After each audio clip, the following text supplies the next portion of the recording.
In this INR number 35, we are going to discuss about another important PYQ, multifocal atrial tachycardia.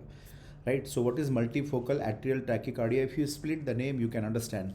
Right? Multifocal means multiple sites where in the atrium is getting activated and causing tachycardia. That is the meaning.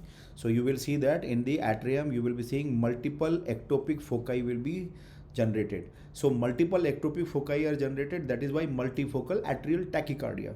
So if they are multifocal areas are affected which are generating ectopic foci, so what will be the rate and rhythm? They are all irregular. So irregular rate and rhythm will be there. As I said, multiple foci are there, so definitely that atria is getting multiple contraction. So because of that multiple depolarization, you will be having all P waves will be different. So that is why at least 3 distinct P waves should be there. Right? 3 distinct P wave morphology should be there. Remember, at least 3 distinct P wave morphologies will be there because of multiple ectopic foci in the atria. Right? So where you will see them commonly, most commonly it is seen in COPD. Remember, MAT, when you will get in exam, the question will be given like that, or when you see the patient will be a COPD patient. Right? So COPD patient will be having this commonly, multifocal atrial tachycardia. It can be also seen in hypoxia or congestive heart failure. So you can see multiple foci are activated. That is why when you are looking at the ECG, so you will be seeing at least 3 different P wave morphology in the same lead. So you can see 3 different P wave morphology we are seeing. See, these are all different P wave morphology, right? So all are different P wave morphologies because of multiple ectopic foci in the atria.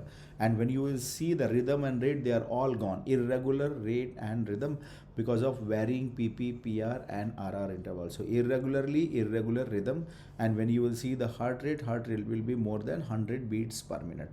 So 300 divided by 2 large square. So it is 150, it is coming here, right? So that is what heart rate will be, more than 100 beats per minute. So these are the findings of the ECG, right, in multifocal atrial tachycardia. So what is characteristic? The P wave morphology you have to look. So multiple different morphology of the P wave when we are seeing in the same lead, that means you are seeing a multifocal atrial tachycardia. So what should be the treatment in multifocal atrial tachycardia? You have to treat the underlying condition or illness. Suppose the patient is having COPD, so you have to treat that, right? And it is not a life-threatening condition. In this, what you should do, that therapy must include that calcium channel blocker, non-dihydropyridine. Remember, non-dihydropyridine calcium channel blocker should be the first line treatment. We can use magnesium sulfate also when it is used to correct hypokalemia. Mostly patient will be converting to the sinus rhythm. We can also use beta blockers and antiarrhythmic. So these are the treatments of multifocal atrial tachycardia. So keep revising. Best wishes for your exam.